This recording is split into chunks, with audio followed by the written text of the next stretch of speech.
I want you to be completely honest with yourselves. I'm going to read a very well-known brief passage out of the Torah, and I want you to think about what your first reaction is.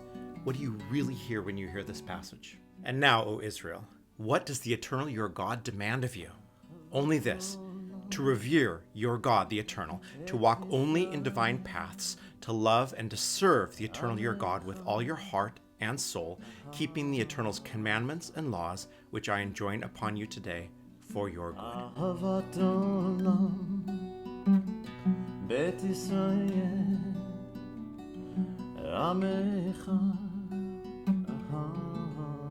Shabbat Shalom, everyone. I'm Rabbi Paul, your virtual rabbi, and thank you for joining me for a weekly Word of Torah. So have you done it yet? Have you gotten a first reaction?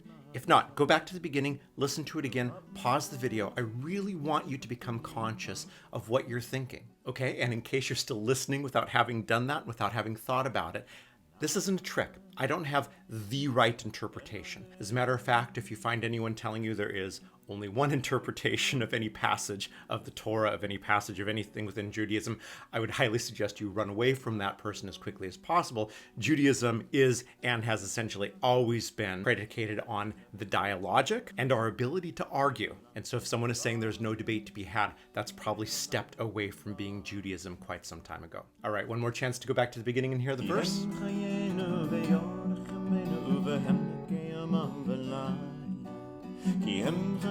Good. We're in Parashat Eikev, and the ontos of this particular video, which is a lot less a sermon than usual and a little bit of something else, came really early on in my rabbinate when someone came to my office, honestly not doing very well at all, and initiated with me one of those pastoral counseling conversations that I call the I'm really mad at God conversation, which is quite authentic. The Tanakh is filled with these sorts of conversations. But I'd given a sermon on this exact same passage just the previous Shabbos, and there were some linguistic issues because I had given the sermon in German, and who knows what I actually said. But the person said, listen, I really think that this passage of the Torah is a lie, or at least has lied to me. I'm trying to figure out why. Why is that the case? Because I'm not happy. And I was incredibly confused. And we started getting into the meat of the passage because I first of all wanted to hear what the person was saying before we could dive into what the person was saying. And it really boiled down to the thought or the belief that what this passage has said is, if you love the eternal your God with all your heart and with all of your soul and follow the commandments, then you'll be happy, which is not what this says at all. The word happiness certainly isn't there, either in translation or in the Hebrew. It does conclude with the for your good, a passage that Nachmanides jumps on really quickly in this and says, this has nothing to do with God. God doesn't need us to do anything. We do these things and this is for us. And one of the potential sermons that comes out of this is, why do we hear we're going to be happy when we live a certain way? Why is it that we think that that's what the Torah is trying to communicate with us when that's not what the Torah is saying at all? And to steelman it a little bit, sure, part of the communication of society around us is that if our lives are experiencing goodness, that one of the words that we associate with goodness in that case is happiness, but goodness and happiness are not the same thing. I hope that's obvious, but it's still what we hear. Listen, there are foods for me that are incredibly good for me, but they don't really make me happy. And that's worth keeping in mind as we go through this today, even though that's not the direct focus of what I want to talk about. What I really want to do is call to consciousness the potential reactions that some of us might have had when we heard this verse. The first reaction are the people who are least likely to be subscribers to Beit Virtuali. And I'm not mocking, I'm not trying to make this pejorative whatsoever. Anyone who finds comfort in a verse like this, that's wonderful. But there are certain people who are going to hear this verse at a very literal level and see this as a direct line from loving and fearing God, performing the mitzvot, and our lives being good. A second group of people are very much related to that first group, except for there is something gnawing inside. There is the, wait a second, I try to do everything right, but there's something not good in my life. There's something missing. And so I'm bothered by this, but I don't feel like I can be bothered by this because it's Torah. The third group are going to be on that continuum, but on the other side of it, saying, what does living a religious life have anything whatsoever to do with the goodness of my life? I have tried to live up to the expectations of my tradition, and my life is highly problematic. Why did you even read that verse? this is making me incredibly upset. The fifth group are going to fall in some sort of dialogue like, you just mentioned the word God several times, that makes me very unhappy. You've mentioned religion several times, that makes me unhappy. This sounds incredibly magical and superstitious. And then finally, we've got the group, and yes, some of you are members of Beit Virtuali, and I am so grateful that you are here. And those are the people who have left Judaism or religion way behind a long time ago because of verses like this. So what I'm going to do is take us through this verse, a bit of a journey through potential meanings of the verse. And I'm going to start with one word and explore our reactions to that one word and maybe help that become an entree into the rest of the verse. And then I'm going to ask us to take a step back and look at this verse in a completely different way. Now, this translation I'm using today, which is the contemporary 2006 JPS translation, removes one of the words that bothers people the most, and that is the word fear. The phrase Yirat Hashem, fear of God, has been turned to reverence for God, which perhaps makes this slightly less problematic for some people. That's not the word I want to hit quite yet. What I want to hit is the word love. What does God desire? For us to love and serve God with all of our hearts and with all of our souls. And the reason I really wanted everyone to take that step back at the very beginning, what are you reacting to, is so that we can start becoming conscious, not just of the words that are in the Torah, but of our relationship with them. Judaism is a relational religion. It is predicated on dialogue. Regardless if we're coming from the most strict religious-oriented paths or the most mystical paths, we have a voice in the dialogue with the eternal. And so if we just look at Torah without looking at our reaction to Torah, we're missing part of what Torah is. Torah doesn't exist without our relationship with Torah. And so I want to grab this word love right off the bat, because part of the problem with taking a verse like this and basing our relationship with a religion, our understanding with religion, on a verse like this, in essence, a verse that at the service level is saying, do what is commanded in this and your life will go well. It is the basis of reward and punishment theology, something that Reformed Judaism rejected soundly in the 19th century. One of the reasons I love preaching on this verse, because it makes us incredibly uncomfortable. But we're uncomfortable at these surface words that we think are there, and when we see the word love,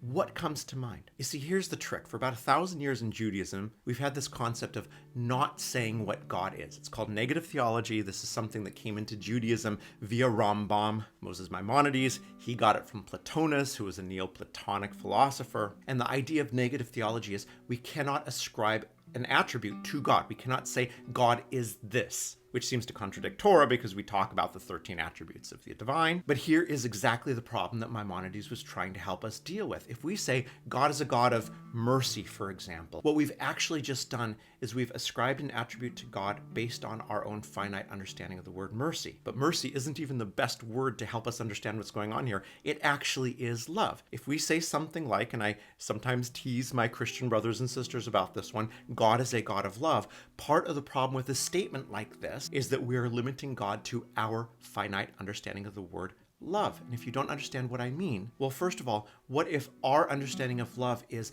I love the people that I have the most ability to control their behavior, or I only love people who do exactly what I say without contradicting me? And if that sounds really absurd, let's all take a deep breath and look in the mirror a little bit, because we all do this to some extent. Some of us have met people in our lives whose idea of love is, well, pretty dang brutal. And if we believe that an expression of love is complete and utter say over someone else's life, then no wonder we run away from religion. God is God of love. We've just projected that limited understanding that comes from us, our most base instincts, and we've projected that on something that is infinite. In other words, we've put something that has no limit into the smallest box we possibly can and justified it by giving it a beautiful label like love. But I think most of us have been exposed to a love that's been pretty ugly. So the gateway into challenging a verse like this is to first of all understand, what do we mean when we're reacting positively or negatively against this words? What did you react against, or what did you react positively towards? Love, obey, revere, good?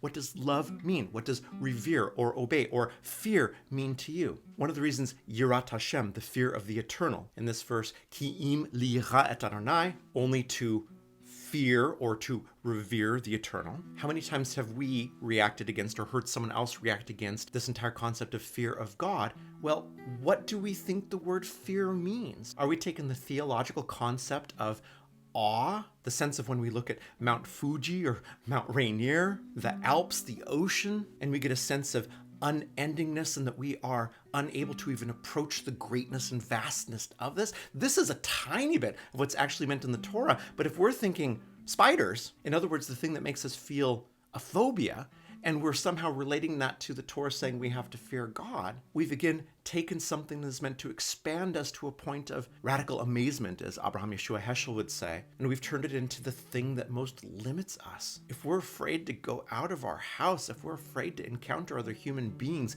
and then we take the word afraid, fear, and we ascribe that to, we have to have that feeling associated with the eternal, no wonder people are running away from organized religion. So with that all in mind, let's take 2 more steps back. The first step is going to be challenging what this all means to begin with. Because when I first read this, how much of our reaction was as if we were dealing with a human being, a frightening parent, a king, someone who has control over our lives, but a being, right? We have to love and obey and follow the rules of that being. How many of us have really, really good experience with following the rules of a human overlord? Back to our good friend Moses Maimonides, Rambam, who had very good days and had very bad days, but one of his very good days was the third principle of his 13 principles of faith. I believe with absolute and complete conviction that the holy, blessed Creator has no body nor anything that can be compared to a body. Now let's go back to this verse, and if there's anything as we read through this that is, I have to love, fear, obey, and take the rules of a being, anything that we can relate to, anything that's even remotely human, then we have completely misunderstood what Torah is saying, at least for the last 1,000 years of Jewish interpretation, although I will always argue that this goes all the way back to Torah itself. The narrative in Torah is trying to work very hard to get us to stop seeing God as a being. This is the entire idea behind the "what's your name?" says Moses, because that's his way of finding out how to control this new deity. And the answer is, I am that I am, Yeh Asher Yeh, which is not a name. It is a state of all existence. And so every time that Yud He Vav He, the name of the eternal, which is a variation of the verb to be, appears in this verse,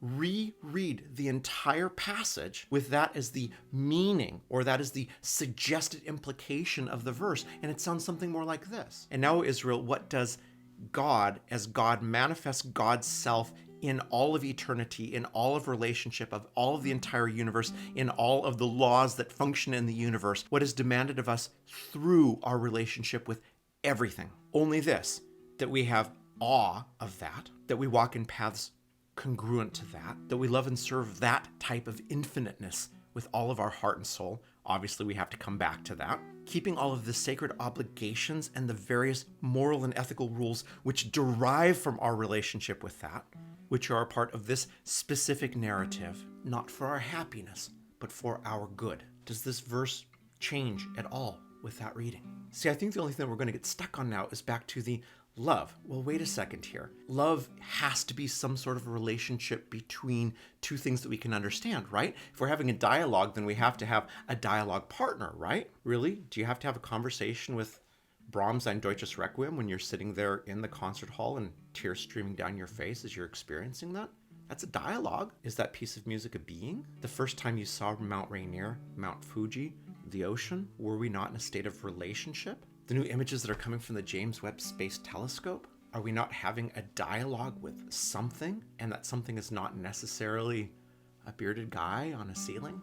The only way that any of this is problematic is when we force God to be as limited as we are. And I'm not even trying to insult us as humans. We are striving. Certainly, if you are watching this video still to this point, if you're a subscriber of Beit Virtuali, you're struggling with these things. You're striving with these things. We are finite, but our dialogue with that which is greater than us is trying to shed a bit of those boundaries. And maybe I can't give you a definition of love here that is going to help, because I also am finite. But I think the tears streaming down our face when we last heard that piece of music that so moved us, or we last saw that scene of nature that so moved us, it's at least a beginning. And to say with all of our strength, if we interact every day with those that come into our lives as extensions of that whole, and the energy with which we do that is with that love that is not our limited love, but that sense of awe of the miracle that just brought that human being into my life. Doesn't that feel like it will be to our good?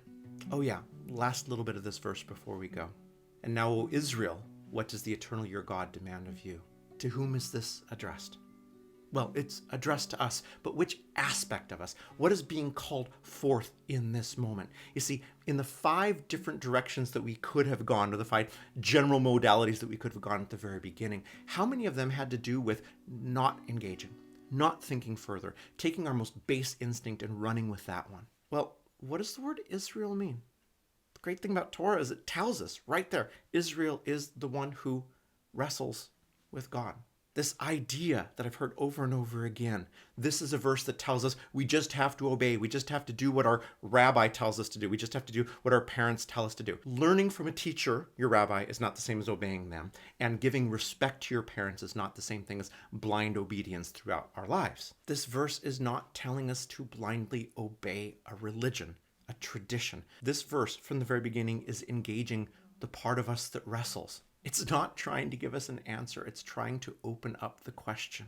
And now, all of you who are asking hard questions and don't know what to do next, how can you turn that confusion for the good? Only this, to stop limiting ourselves to the most angry and finite relationships, to engaging in conversations that are yelling at each other tribally over the internet. Instead, to walk in the paths that are the paths of listening to the great music, seeing the ocean, seeing the mountain, and then bringing that awe into our reaction with the miracle standing in front of us, a human being who also improbably is there. And as we do that, we struggle with what is the way to have that relationship. Those are the mitzvot, how we try to interact as we figure that out, and how we interact with ourselves as we try to figure that out. But we do that with a sense of awe, a sense that I'm not God, I'm a part of God, because I'm part of the entire universe.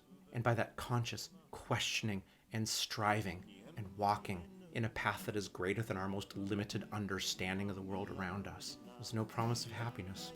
Life will have moments of punctuated happiness. Hopefully our religious tradition helps us to recognize and celebrate those when they happen. But we do have an opportunity for goodness. This is why the word tov, good, is associated with creation. The water, the winds, the mountains, the birds, the animals, all that acting together in its most natural way. That is good. We were not called good. Why? Because that is not our starting point. That's the end point through striving. That's the end point from the constant attempt to elevate ourselves and each other. Shabbat Shalom, everyone. We'll see you next time. Adonai, ohev et amo, Yisrael.